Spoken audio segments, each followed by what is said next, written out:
Good afternoon, and thanks for joining us on the Noon News today. I'm Diane Parker. Miller's hot weekend forecast is coming up. Plus, new video is released of flooding and erosion in Yellowstone National Park. We'll take a look at that. But first, our top stories. Millions of Americans are under excessive heat warnings and advisories this noon. Some cities in the Northeast may see triple-digit temperatures this week for the first time in over a decade. In North Texas, the heat and dry lands are fueling a number of wildfires. In response to that heat wave, President Biden, he is laying out new executive actions.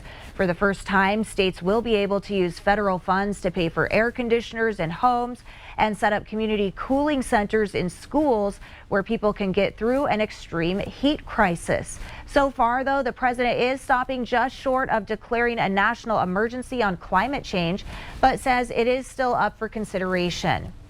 A wildfire near Salmon, Idaho is impacting western Montana. Smoke from the 16,000-plus acre Moose Fire is filtering into the Bitterroot Valley, and more than 350 firefighters are battling that blaze with a Type 1 Incident Command team taking over. MTN's Dennis Bragg drove across the border and has an update. I'm Dennis Bragg along the Salmon River. Conditions weren't quite as severe on Wednesday as they had been earlier in the week, but crews are still struggling to get some measure of control on the big Moose Fire burning on both sides of the valley. Very active Wednesday afternoon on this southeastern flank of the fire, showing that this work is going to continue for weeks to come. The fire, which erupted over the weekend between North Fork and Shoup, has climbed quickly out of the valley itself and is now burning an increasingly large circle on the mountains and ridges on the north and south side of the river. But more horsepower arrived Wednesday with an elite Type 1 team. It's the Great Basin Type 1 Team 2 that's working on this fire, but a lot of support from all kinds of agencies, local fire departments, and so on. So we're all working together to get the job done, but it's going to be a while. We're in it for the long haul. Morning inversions are allowing smoke to build, suppressing fire activity. But when the wind kicks up in the afternoon, the burn is sending smoke thousands of feet into the air, easily visible from Salmon, where firefighters are based. This fire is being fought in some of the most rugged terrain in the northern Rockies. So the aerial attack based at the Hella Base here in Salmon is critical to fire suppression. It's very difficult terrain in this area. We're doing the best we can to get some containment lines started up in some of the areas, the peripheries of the fire. A lot of our focus is on this 93 highway corridor. A lot of traffic here, a lot of recreation, a lot of homes, ranches, and so on. So a lot of the focus right now is going to be on this side of the fire. So far, evacuation orders have been conditional, and responders continue to allow float traffic through, so important to the salmon economy, along with local residents. The pilot car has been working roughly until 4 p.m., but sometimes when the conditions deteriorate, we may need to shut it down a little earlier. Fire apparatus is operating all along the Highway 93 corridor with personnel and equipment, and drivers are being asked to slow down, especially with the thick smoke affecting visibility. On the Salmon River, Dennis Bragg, MTN News. Happy Thursday, everybody. Getting closer and closer to the weekend. Hang on, we are going to get there together. Things in terms of the temperatures will improve as we get into the weekend. Going to try to cool down. I'll explain why here in just a bit. But let's talk about today. Hot and dry. Projected highs across the region today. Helena 93, 96 in Missoula, 91 in Kalispell. We'll do 95 in Billings, as well as Jordan and Miles City. Down in Sheridan getting up to about 95 today. But some areas still maybe not getting out of the 80s. 88 in Dillon, 86 in Butte. We'll give you 88 in Cut Bank and 89 in Lewistown. Okay, so dry and hot today and tomorrow, but a cool down coming for the weekend. I'll explain coming up. In East Glacier, authorities are releasing more information about Sunday's tragic shooting that left 3 people dead, including an 18-month-old child. According to the initial investigation, the Glacier County Sheriff says the 37-year-old suspect, Derek Madden of Oklahoma, deliberately drove his vehicle into a group of people who were walking beside the road. He then crashed into a tree, left the vehicle, and began shooting at the people he tried to hit. He shot and killed 39-year-old David Sayo, then continued firing on 40-year-old Christy Sayo and 18-month-old Mackenzie Sayo. All 3 were from New York. Madden then attacked 30-year-old Christina Sayo with a knife. She fought back and fatally wounded the suspect. Christy, Christina, and Mackenzie were all taken to a hospital where the toddler was pronounced dead. The sheriff says Madden had been in a prior relationship with Christina and suffered from mental health issues. The victim's family has released a statement. You can listen to it on your local MTN website. It is a somber anniversary. 1 year ago, the body of Lame Deer's Deanna Limberhand was pulled from the Yellowstone River.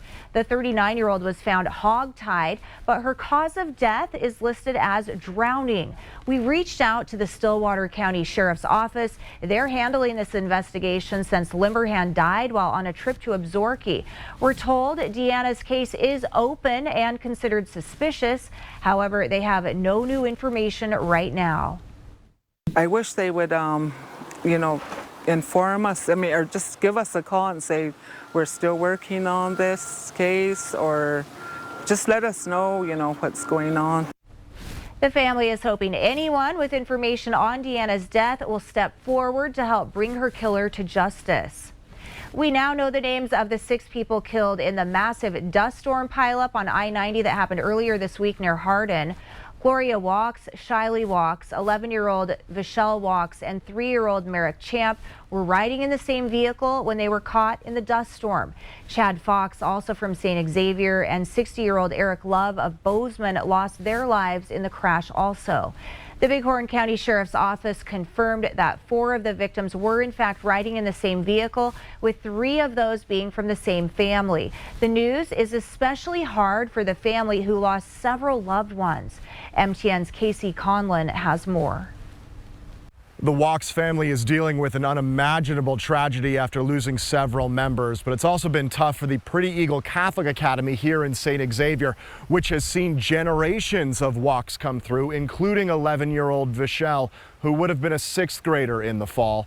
Her principal says the school has lost one of its favorite students. Vishelle was one of the kindest people I've ever come across. I mean, even on her bad days, she was still trying to bring somebody else up. Both of Vishelle's parents attended Pretty Eagle as well.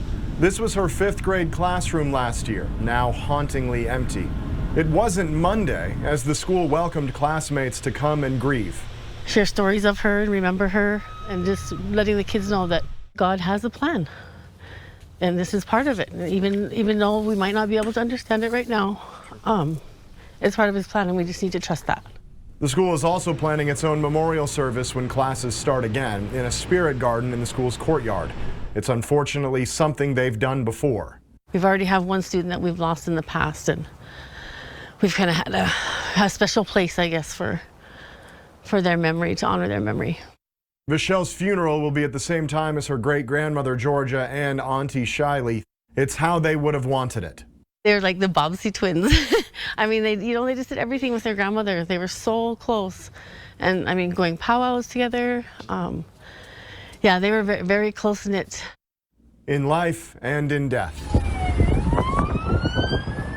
In St. Xavier, Casey Conlon, MTN News. Yellowstone National Park is showing some new video from the flooding event in June. We want to show you this. This is in the Lamar Canyon, where you can see the depth and the speed of that erosion as 50-foot tall trees are just being swept into the river in an instant. This is west of the northeast entrance and has caused significant road damage, which must be repaired before winter if access to Silvergate and Cook City is to be restored. Other video shows the extent of the damage to the road from Gardner to Mammoth. The park is promising to have the old Gardner Road paved and reopened before winter snows set in as an alternative to this road, which of course, as you can see, washed out during the flooding. Up next, Miller is in with another check of today's weather, plus a closer look at the state's housing crisis. We're back right after this.